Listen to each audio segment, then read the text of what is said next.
Morning. It's a beautiful day.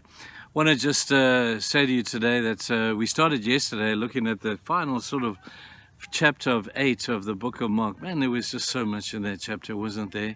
Mark is just such a great storyteller, and he just picks up on these incredible highlights of Jesus's life and just makes them kind of come alive. I just love his writing. But he's talking about taking up your cross and following Jesus.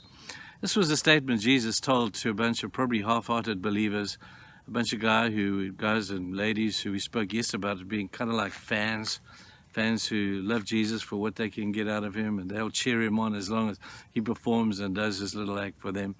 But to deny yourself and take up your cross and follow him, we said yesterday, first of all, you will know you are following Jesus when you can look behind and you can see, hey man, I've left a whole bunch of stuff behind. I've left my sin behind. I've left my old value system behind. I left my old priorities behind. And today we realize that we leave our old relationships behind. Because my thesis today is that you'll know you're following Jesus when you can look around him and see that you're walking with a whole bunch of other cross carriers, other believers who are serious about Christ, other believers who are willing to follow him, willing to sacrifice, willing to deny themselves and follow him. Notice that they are following him.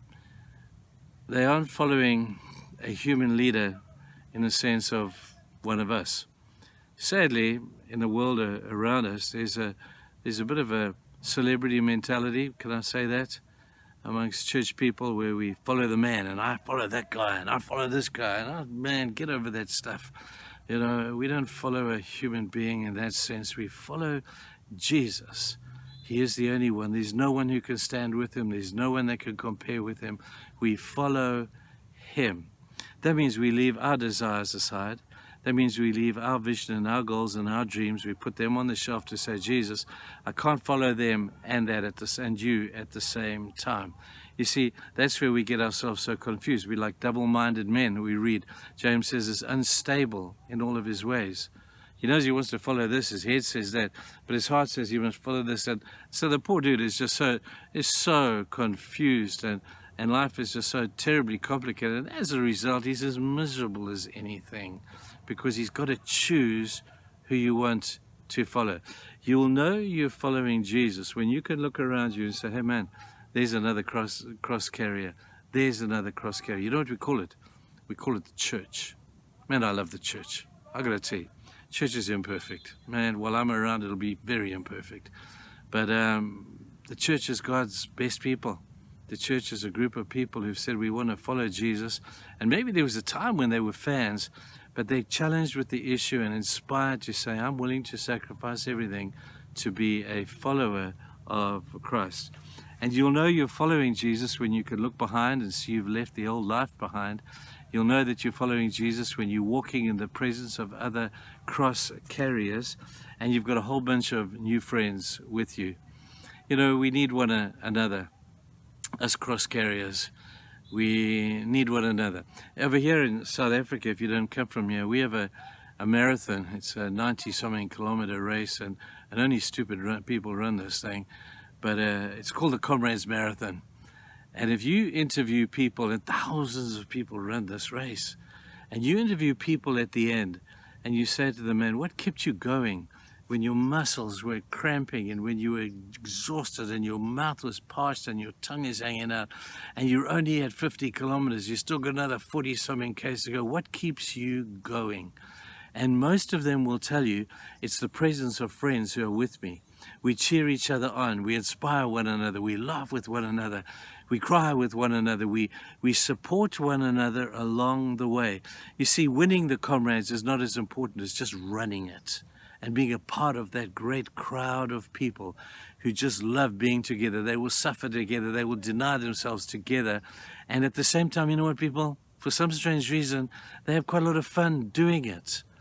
And so when we as Christians run like a Comrades Marathon, and we run knowing that I'm in the presence of people who are carrying their crosses as well, that I'm facing the same challenges and the same uphills as them, the same downhills, the same valleys, and the same mountain highs, it does something for you. People, listen, you will never run this Christian life on your own. Now, man, you've heard the story about take the coal out the fire, it gets cold, put it back in the fire and it warms up again. That's a silly but beautifully profound illustration of us as believers. If you're choosing to run this on your own because you say, man, the church is full of hypocrites. Of course it is. If it wasn't, you wouldn't be welcome there, because we're all hypocrites to a certain extent. And I've got to tell people, we need one another. So I hope that you will learn what it means to follow Christ. Look behind. You've left sin and the old life behind. Look to the people around you. Say, man, I'm running in the company of other people. I'm running this race, and I'm running it together with a whole bunch of other cross carriers. And when you do that, all of a sudden, strength comes to your step. All of a sudden, you've got comrades around you and with you, cheering you on, and you cheering them on. And that just does something for your soul all on its own. So I hope today that as you choose, I hope to follow Jesus, not just be a fan of Jesus, but to follow him. You won't be afraid to leave the old life behind, that you won't be afraid to look for new friends in the company of other cross carriers, and that you will enjoy the journey no matter how many ups and downs and ins and outs and failures and all that stuff. It's a wonderful, wonderful life. And following Christ obviously leads us to eternity. I don't know anything better than that, people. So let's think about that. Are you a fan, a follower? If you're a follower, you'll know you're following him because you look behind, and you'll know you're running in the presence of other Christ followers. Have a great day. Bye.